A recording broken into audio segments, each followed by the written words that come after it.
नमस्कार दोस्तों, कैसे हो आप सब।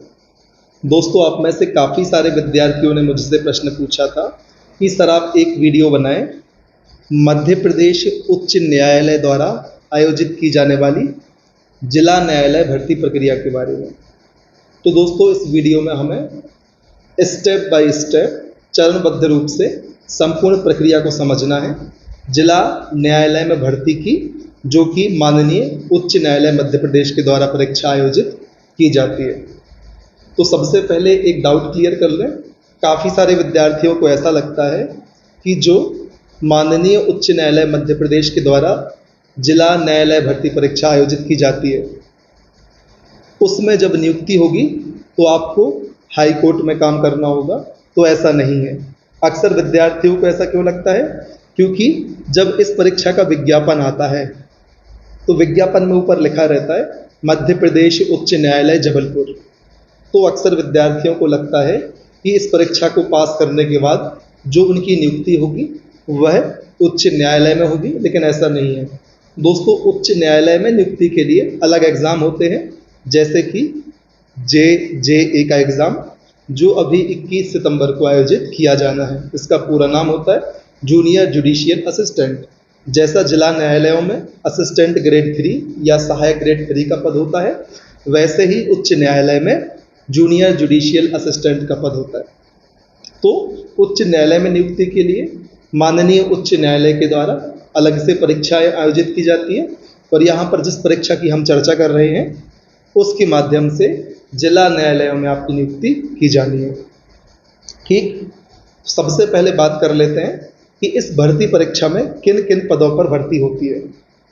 तो दोस्तों ध्यान रखें, stenographer grade 2, stenographer grade 3, stenographer grade 3, court manager staff, ये 3 पद होते हैं। इसके अलावा असिस्टेंट ग्रेड 3 हिंदी और असिस्टेंट ग्रेड 3 इंग्लिश नोइंग। इस प्रकार से कुल 5 पदों पर भर्ती की जाती है जिला न्यायालय भर्ती प्रक्रिया में माननीय हाई कोर्ट के द्वारा। चलिए अब हम चर्चा कर लेते हैं कि ग्रेड पे की, कि कौन सी पद किस ग्रेड पे के अंतर्गत सूचीबद्ध किया गया है। तो दोस्तों, जो स्टेनोग्राफर ग्रेड 2 है वह 2800 ग्रेड पे के अंतर्गत आता है। स्टेनोग्राफर ग्रेड 3 2400 ग्रेड पे के अंतर्गत।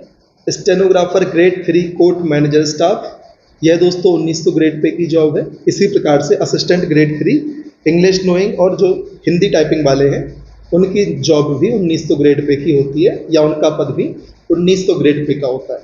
यह तो हमने चर्चा करी कि इस प्रक्रिया में या इस परीक्षा के माध्यम से किन किन पदों पर भर्ती की जाती है और उनका ग्रेड पे या सैलरी किस हिसाब से बनती है। तो दोस्तों, यदि आप जानना चाहते हैं कि ग्रेड पे के हिसाब से किस ग्रेड पे पर कितनी सैलरी बनती है, तो ग्रुप 4 परीक्षा को आधार बनाकर एक वीडियो पहले ही अपलोड किया जा चुका है, आप उसे देख सकते हैं।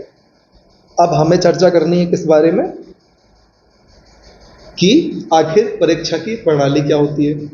तो दोस्तों, जो जिला न्यायालय भर्ती परीक्षा है वह 2 चरणों की परीक्षा है। कितने चरणों का एग्जाम है दोस्तों? 2 चरणों का है।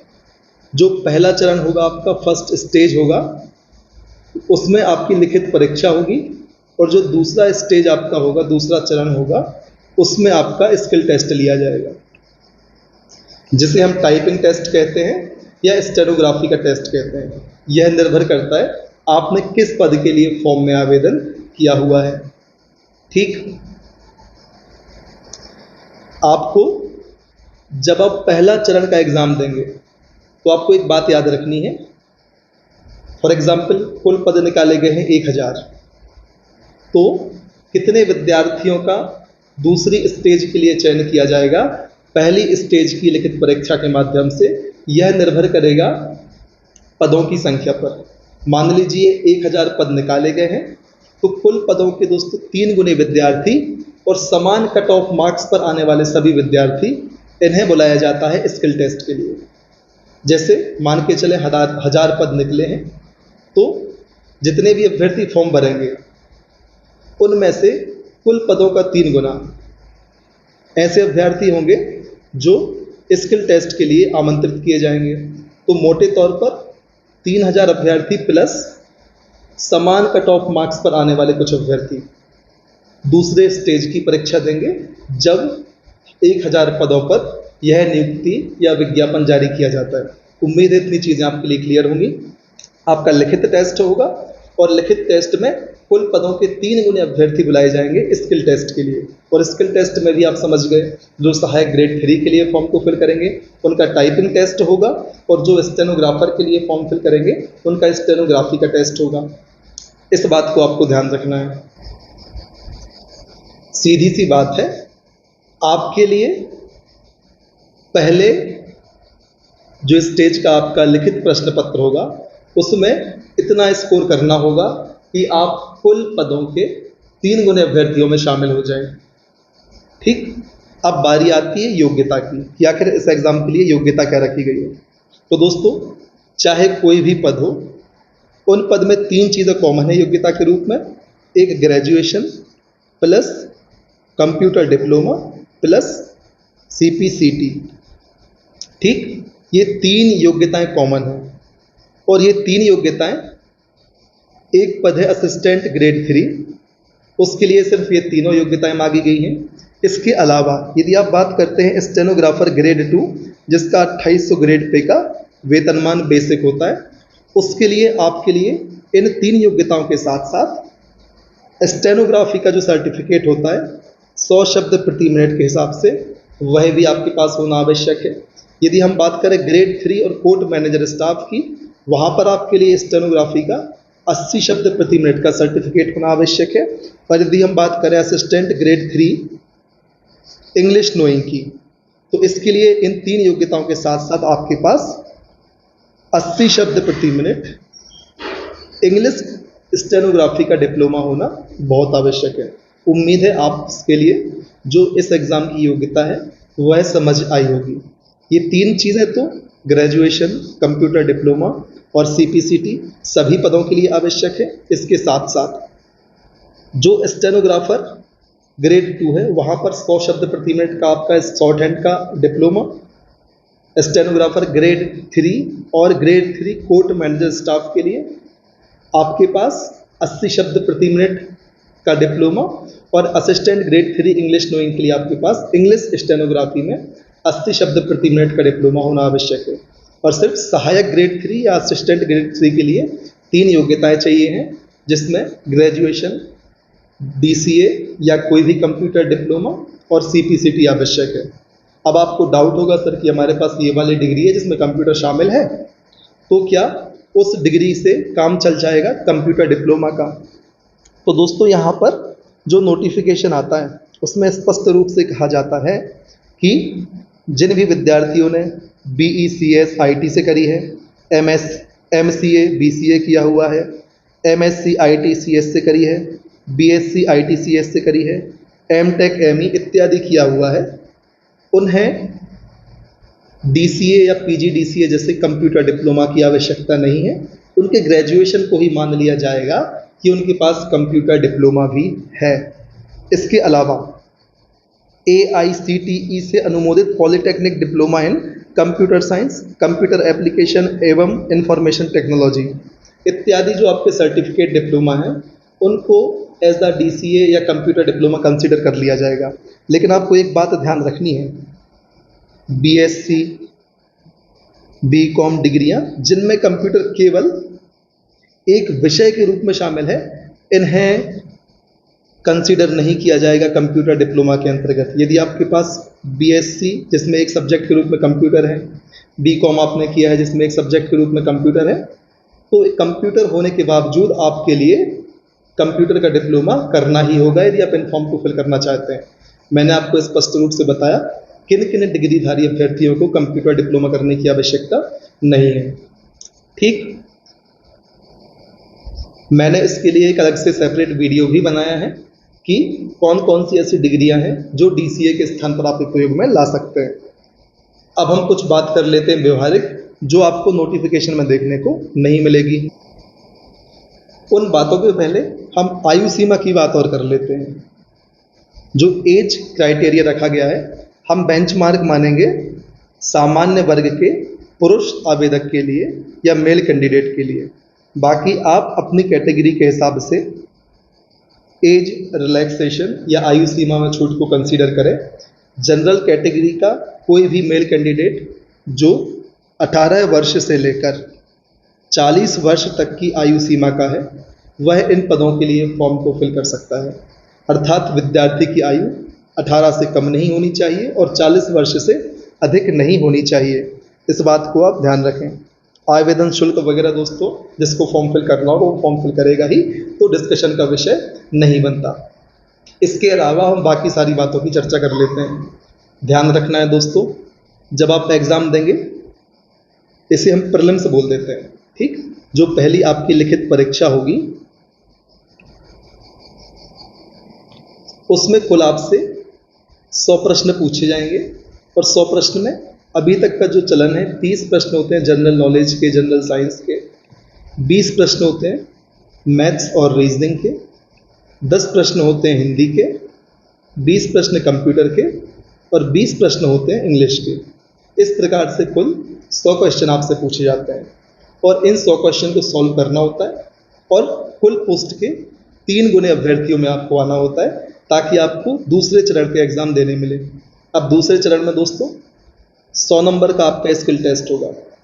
यदि मैं बात करूं असिस्टेंट ग्रेड 3 वालों की, तो दोस्तों स्टेनो वालों की चर्चा मैं अलग से किसी वीडियो में कर लूँगा जानकारी को एकत्रित करके। फिलहाल हम बात करते हैं स्किल टेस्ट में असिस्टेंट ग्रेड 3, सहायक ग्रेड 3 वालों की, उनका 100 नंबर का। हालांकि 100 नंबर का पेपर स्टेनो वालों का भी होता है, तो यहाँ पर 100 नंबर का आपका एग्ज़ाम होगा जिसमें 30 नंबर की टाइपिंग आपको देख कर करनी होगी और 70 नंबर का आपसे डिक्टेशन बोला जाएगा, ठीक। यहाँ पर दोस्तों यदि आप एक शब्द गलत टाइप करते हैं तो आपका आधा नंबर काट लिया जाएगा और इस प्रकार से स्किल टेस्ट के माध्यम से उतने विद्यार्थियों को चयनित कर लिया जाएगा जितनी कुल पोस्ट थी। जैसे हमने एग्जाम्पल यहाँ पर लिया था 1000 पोस्टों का, तो प्रीलिम्स मान लीजिए 50,000 विद्यार्थियों ने दिया, तो इन 50,000 विद्यार्थियों में से कुल पोस्ट थी 1000, 3 गुने अभ्यर्थी अर्थात 3000 के आसपास लोग मुख्य परीक्षा देंगे या स्किल टेस्ट देंगे और उसमें से फिर 1000 विद्यार्थियों का चयन हो जाएगा। अब जब आपका चयन होगा द्वितीय स्टेज के लिए, तो प्रथम और द्वितीय स्टेज के बीच में माननीय हाईकोर्ट आपसे डॉक्यूमेंट वेरिफिकेशन करवाता है, जिसे हम डीवी कहते हैं। जब आप प्रथम चरण को पार करके 3 गुने अभ्यर्थियों में आ जाएंगे और दूसरा एग्जाम देने जाएंगे जिसे हम कहते हैं स्किल टेस्ट, उसके पहले आपसे एक बार डॉक्यूमेंट वेरिफिकेशन कराया जाएगा।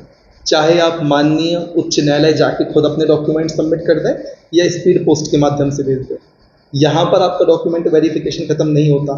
फिर इसके बाद जब आप द्वितीय स्टेज को पार कर लेंगे और आपका फाइनल सिलेक्शन हो जाएगा, उसके बाद फिर से आपका एक बार डॉक्यूमेंट वेरिफिकेशन होगा। इसके बाद आपकी ज्वाइनिंग की जाएगी, ठीक। ज्वाइनिंग के साथ या तो आप पहले मेडिकल करा लें या ज्वाइनिंग के बाद में निर्धारित 15 दिन के भीतर आप मेडिकल करा सकते हैं या आपको इतनी लिबर्टी दी जाती है। तो इस प्रकार से दोस्तों ये पूरी प्रोसेस होती है इस एग्ज़ाम की। लिखित परीक्षा, स्किल टेस्ट और दोनों के बीच में डॉक्यूमेंट वेरिफिकेशन, फिर फाइनल सिलेक्शन के बाद डॉक्यूमेंट वेरिफिकेशन। और भी यदि आपको डाउट है इस एग्ज़ाम को लेकर तो आप ज़रूर मुझसे कमेंट सेक्शन में पूछें, मैं आपके हर सवाल के जवाब देने का प्रयास करूँगा। अब आप कहेंगे सर समय कितना लग जाता है सारी प्रक्रिया में? तो दोस्तों जो 2021 में नोटिफिकेशन आया था उसमें पिटीशन फाइल हो गई थी, जिस कारण से इसका फाइनल रिजल्ट आई थिंक 13-14 अगस्त को जारी हो पाया था, ठीक। लेकिन यदि सब कुछ सही चलता तो जैसा कि इसका जो प्रीलिम्स एग्ज़ाम था फरवरी 2022 में करवा लिया गया था और इसका रिजल्ट मार्च में आ गया था और जो द्वितीय स्टेज थी उसके लिए जून और मई के आसपास का समय दिया हुआ था। सब कुछ सही चलता तो जुलाई अगस्त के आसपास इसका रिजल्ट आ जाता और सितंबर में ज्वाइनिंग हो जाती और जो पूरी प्रक्रिया है वह 6 महीने के अंतर्गत संपन्न हो जाती। तो समय तो यहाँ पर 6 महीने के आसपास ही लगना चाहिए, लेकिन पिटीशन दायर हो गई थी जिस कारण से 2 साल के आसपास इस प्रक्रिया को शुरू होते होते और अंतिम रिजल्ट आते आते हो गए। लेकिन आपको ऐसा नहीं सोचना है, जब आप पहले स्टेज का एग्ज़ाम देंगे, आप बढ़िया स्कोर करते हैं, आपको लगता है आपका चयन हो जाएगा, और नहीं भी लगता फिर भी आपको तुरंत दूसरी स्टेज की तैयारी या स्किल टेस्ट की तैयारी में जुट जाना है, क्योंकि दोस्तों यह संपूर्ण प्रक्रिया 6 माह के अंतर्गत कंप्लीट हो जाती है। रिजल्ट के समय को मिलाकर मैं बात कर रहा हूँ। आपको स्किल टेस्ट के लिए 2 महीने के आसपास का समय मिलता है, लेकिन पिटीशन फाइल हो गई थी जिस कारण से बहुत ज़्यादा डिले हो गया था पिछली बार जो 2021 में नोटिफिकेशन आया था। इस बार ऐसा कुछ नहीं होगा, तो आपको पूरे मन लगाकर अपनी पहले चरण की परीक्षा को देने के बाद स्किल टेस्ट की तैयारी में जुट जाना है। इसके अलावा किसी भी प्रकार का आपको डाउट हो, तैयारी की क्या स्ट्रेटेजी हो, या फिर स्किल टेस्ट की तैयारी कैसे करें, किन बातों का ध्यान रखना है, आप कमेंट सेक्शन में मुझसे पूछ सकते हैं। मेरा प्रयास रहेगा मैं आपके हर एक कमेंट का रिप्लाई दे पाऊँ यदि संभव हो तो। अदरवाइज जो बहुत महत्वपूर्ण कमेंट होंगे उन पर मैं अलग से वीडियो बना दूंगा, और अलग अलग, जैसा मैंने कल एक वीडियो अपलोड किया था कमेंट का रिप्लाई करने के लिए, इस प्रकार से कमेंट के रिप्लाई के लिए आपके लिए वीडियोस यदि समय मिलता है तो बीच बीच में लाकर आपके सामने आता रहूँगा। तो इसी प्रकार से मेहनत करते रहे, आगे बढ़ते रहें, जुड़े रहें हमारे साथ। जय हिंद, वंदे मातरम।